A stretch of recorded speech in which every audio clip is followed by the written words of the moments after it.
परम सत्कारयोग सिंह साहब, जथेदार नंदगढ़ जी, सिंह साहब ज्ञानी प्रताप सिंह जी, बाबा हरनाम सिंह जी, होर महापुरुष ते गुरु रूप साध संगत जी, महाराज दी बख्शी फतेह सांझी करो। वाहिगुरु जी का खालसा, वाहिगुरु जी की फतेह। कुछ साल पहला इसे शहर दे विचों एक संस्था ने कुछ लेख लिखे, कुछ किताबचे छपवाए। उन्हां दे विच जिहड़े उन्हां दे लफज सन वो सीधे ही गुरु निंदा वाले सन।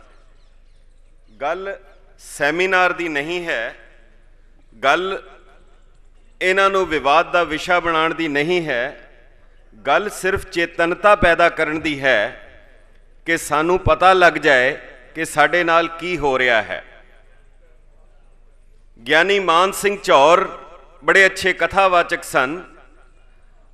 वो एक बार अलीगढ़ दे विच कथा करन लगे तो काफ़ी मुसलमान उत्थे हाज़री भर रहे सन। तो ज्ञानी मान सिंह चौर ने कुरान की एक आयत पढ़ी। जदों आयत पढ़ी तो एक मौलवी खड़ा हो गया, कहन लगा सरदार साहब कुरान गलत मत बकें। चुपचां छा गई। ज्ञानी जी ने वही आयत दोबारा मुड़ के पढ़ी और इस बार सही पढ़ दी। तो वो फिर खड़ा हो गया, कहन लगा इसका मतलब आपको सही आयत आती थी, आपने जानबूझकर गलत आयत पढ़ी है। ज्ञानी जी कहन लगे हाँ मैनू सही आंदी सी, मैं जानबूझ के गलत पढ़ी है। कहन लगा आपने गलत क्यों पढ़ी, गलत क्यों बकी? ज्ञानी जी कहन लगे मैं चेक कर रहा सी कन्ना वाले बैठे है कि बगैर कन्ना वाले बैठे है। सो अज तक ये जितना कूड़ प्रचार करते रहे है, शायद इन्हां नूं ये भुलेखा परपक्क हो गया है कि हुण कौम दे विच कन्ना वाले कोई भी नहीं हैं। ये हुण दस्सण दी लोड़ है कि असीं हुण गल सुन लई है और उसका जवाब किस तरह देना है। मैं विस्तार विच ना जावां, बड़े मुढ़ले नुकते एक दो आप नाल सांझे करांगा कि सिख रहत मर्यादा की जिहड़ी बुनियाद है उस दे विच स्पष्ट अंकित है कि सिख लई की जरूरी है कि जिहड़ा गुरु नानक साहब तो लैके गुरु गोबिंद सिंह साहब तक 10 पातशाहियां दे उत्ते इतकाद रखे, गुरु ग्रंथ साहिब अते 10 पातशाहियां दी बाणी नूं अपना इष्ट और मुक्ति दाता मन्ने। केवल गुरु ग्रंथ साहिब की बाणी का जिक्र नहीं है, 10 पातशाहियां की बाणी का है। बिना 10 पातशाहियां दे बाणी दे केवल गुरु ग्रंथ साहिब की बाणी नाल ना किसी नूं सिख बनाया जा सकता है, ना किसी नूं सिख कायम रखा जा सकता है। भावें वो नितनेम की बाणी होए, भावें वो अमृत संचार की बाणी होए। बाकी ये जिहड़े गुरु निंदक हैं, इन्हां दे बारे तो दसम पिता ने खुद ही फैसला दिता है, अंत बहो बरपान जो मत आप ही मिट जाएंगे। तुसी होले होले देखो पंथक शक्ति का प्रगटावा हुंदियां जिस तरह किसी वेले मसंद लफज सी, किसी वेले महंत लफज सी, हुण महसूस होना शुरू हो गया है कि मिशनरी लफज भी उस तरह का बनता जा रहा है। ये पंथक शक्ति का ही प्रगटावा है। इन्हां दिनां नूं मनाउण दा एक मकसद है। रह गई गल ये जरूर आपने निर्णय करना है कि इन्हां दे नाल निबड़ना किद्दां है, इसका जवाब किद्दां देना है। साडे कोल एक काम करदा सी, बिल्कुल अनपढ़ सी। जदों उसने गल करनी उन्हें कहना विद्या कसम। जिहड़ा आप अनपढ़ है वो विद्या कसम नाल उहनूं की फर्क पैंदा है? इन्हां बंदियां नूं धर्म की गल कहनी, धर्म का वास्ता देना कोई फायदा नहीं होएगा, क्योंकि जिस बंदे नूं उसका इतकाद नहीं है, उस ते विश्वास नहीं है, उस गल की गल ही करनी फजूल है। किसी ने बहुत सोहना कहा, लबों पे रंग उल्फत के भरे हैं दिल कदूरत से, खुदा की बात करते हो खुदा से कौन डरता है। जिस बंदे नूं रब दा डर ना होए उसनूं तुसीं रब दी गल नाल किद्दां समझा लोगे, किद्दां कायल करोगे? जे अकाल पुरख ने भी हरनाकश नूं समझाना सी ਤਾਂ ਨਰਸਿੰਘ ਦਾ ਰੂਪ ਉਸਨੇ ਧਾਰਨ ਕੀਤਾ। ਇਹ ਜੋ ਲੋਕ ਹਨ ਜਾਂ ਤਾਂ ਉਹ ਸਿੱਧੀ ਬੋਲੀ ਸਮਝਦੇ ਹਨ ਤੇ ਜਾਂ ਦੂਸਰੀ ਗੱਲ ਹੈ ਇਹਨਾਂ ਨੂੰ ਡਰ ਕੇਵਲ ਕਾਨੂੰਨ ਦਾ ਹੈ। ਤਸੱਲੀ ਦੀ ਗੱਲ ਹੈ, ਜਿਹੜੀ 5-6 ਸਾਲ ਪਹਿਲੇ ਇਹ ਗੱਲ ਸ਼ੁਰੂ ਹੋਈ, ਬਾਬਾ ਜੀ ਨੇ ਨਿਰਣਾ ਲਿਆ ਕਿ ਇਹਨਾਂ ਨੂੰ ਦੋਨੋਂ ਤਰੀਕਿਆਂ ਦੇ ਨਾਲ ਹੀ ਸਮਝਾਇਆ ਜਾਏਗਾ।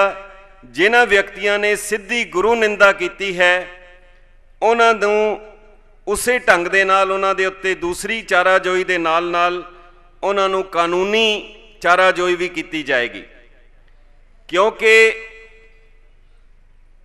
ਮੂਰਖ ਨੂੰ ਸਮਝਾਉਣਾ ਆਸਾਨ ਹੈ, ਸਿਆਣੇ ਨੂੰ ਆਸਾਨੀ ਨਾਲ ਸਮਝਾਇਆ ਜਾ ਸਕਦਾ ਹੈ, ਪਰ ਜਿਹੜਾ ਵਿਅਕਤੀ ਮੂਰਖ ਵੀ ਨਹੀਂ ਹੈ, ਸਿਆਣਾ ਵੀ ਨਹੀਂ ਹੈ, ਉਸ ਨੂੰ ਸਮਝਾਇਆ ਨਹੀਂ ਜਾ ਸਕਦਾ, ਉਸ ਨੂੰ ਕੇਵਲ ਸਿੱਧੇ ਰਸਤੇ ਪਾਇਆ ਜਾ ਸਕਦਾ ਹੈ।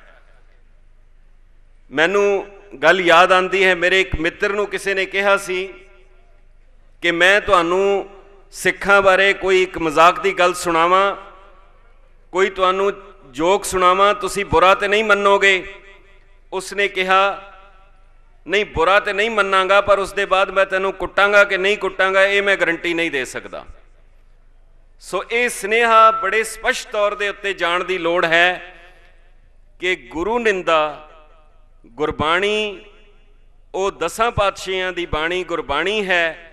ਗੁਰਬਾਣੀ ਦੇ ਬਾਰੇ ਕੋਈ ਵੀ ਨਿੰਦਾ ਜੋ ਹੈ ਹੁਣ ਉਹ ਬਰਦਾਸ਼ਤ ਨਹੀਂ ਕੀਤੀ ਜਾਏਗੀ। ਔਰ ਕੱਲ੍ਹ ਦੀ ਹੀ ਗੱਲ ਹੈ, ਕਿਉਂਕਿ ਇੱਕ ਲਹਿਰ ਜਿਹੜੀ 5-6 ਸਾਲ ਪਹਿਲੇ ਸ਼ੁਰੂ ਹੋਈ, ਕੱਲ੍ਹ ਦੀ ਹੀ ਅਖਬਾਰ ਵਿੱਚ ਹੈ, 3 ਮਿਸ਼ਨਰੀ ਇਕੱਠੇ ਹੀ ਧਰਮ ਪ੍ਰਚਾਰ ਕਮੇਟੀ ਨੇ ਫੈਸਲਾ ਕਰਕੇ ਸਿੰਘ ਸਾਹਿਬ ਦੇ ਹਵਾਲੇ ਕੀਤੇ ਹਨ ਕਿ ਇਹਨਾਂ ਦੇ ਉੱਤੇ ਯੋਗ ਕਾਰਵਾਈ ਕਰਨ। ਇੰਦਰ ਸਿੰਘ ਘੱਗਾ, ਸੁਰਜੀਤ ਸਿੰਘ ਮਿਸ਼ਨਰੀ ਔਰ ਜਿਹੜਾ ਮਹਿੰਦਰ ਸਿੰਘ ਜੋਸ਼, ਜਿਸ ਨੇ 10ਮ ਪਾਤਸ਼ਾਹ ਦੀ ਬਾਣੀ ਬਾਰੇ ਲਫ਼ਜ਼ ਕੰਜਰ ਬਾਣੀ ਲਿਖਿਆ ਹੈ।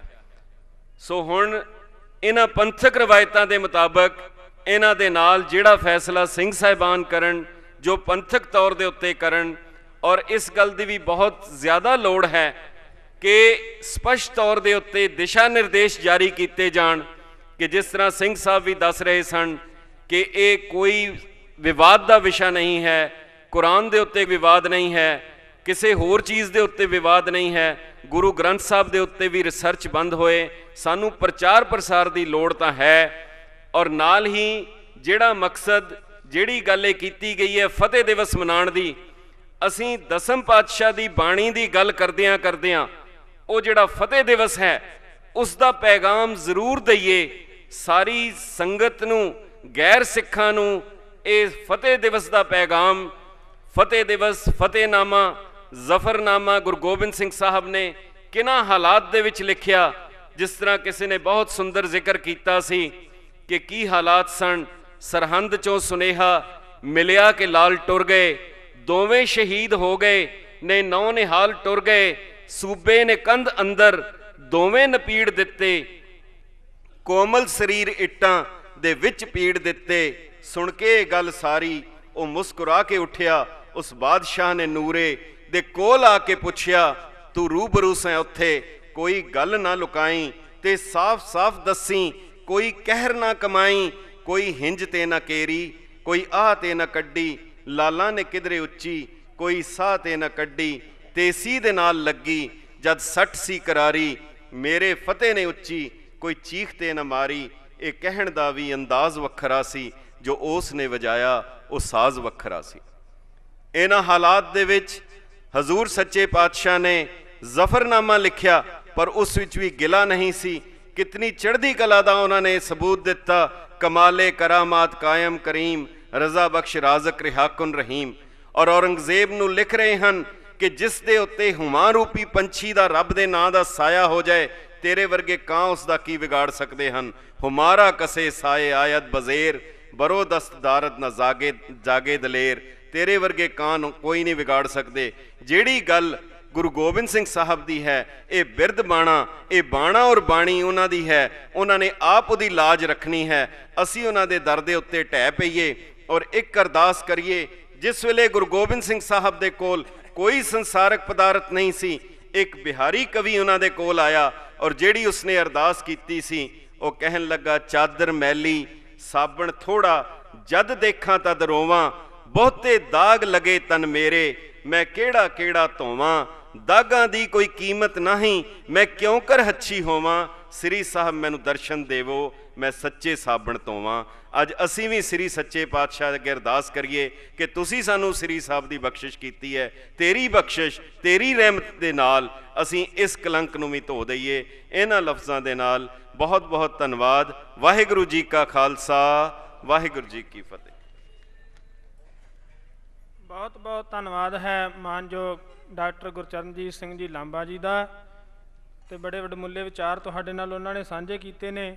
ਹੁਣ ਮੈਂ ਬੇਨਤੀ ਕਰਾਂਗਾ ਪ੍ਰੋਫੈਸਰ ਅਨੁਰਾਗ ਸਿੰਘ ਜੀ ਨੂੰ, ਜਿਨ੍ਹਾਂ ਨੇ ਇਸ ਸੈਮੀਨਾਰ ਨੂੰ ਸਫਲ ਬਣਾਉਣ ਵਾਸਤੇ ਸੰਤ ਬਾਬਾ ਅਮੀਰ ਸਿੰਘ ਜੀ ਜੋਧੀ ਕਲਾਂ ਵਾਲਿਆਂ ਨਾਲ ਤੇ ਹੋਰ ਜਿਹੜੇ ਹੈਗੇ ਨੇ ਗੁਰਸਿੱਖ ਉਹਨਾਂ ਨਾਲ ਮਿਲ ਕੇ ਇਹਨੂੰ ਸਫਲ ਬਣਾਉਣ ਦਾ ਬਹੁਤ ਤਨ ਮਨ ਧਨ ਦੇ ਨਾਲ ਜਿਹੜਾ ਵਾ ਉਹ ਮਿਹਨਤ ਕੀਤੀ ਹੈ। ਸੋ ਉਹਨਾਂ ਦਾ ਜਿਹੜਾ ਅੰਤਮ ਪਰਚਾ ਹੈ, ਇਸ ਤੋਂ ਬਾਅਦ ਜਿਹੜਾ ਧੰਨਵਾਦ ਭਾਸ਼ਣ ਹੋਣਾ ਹੈ।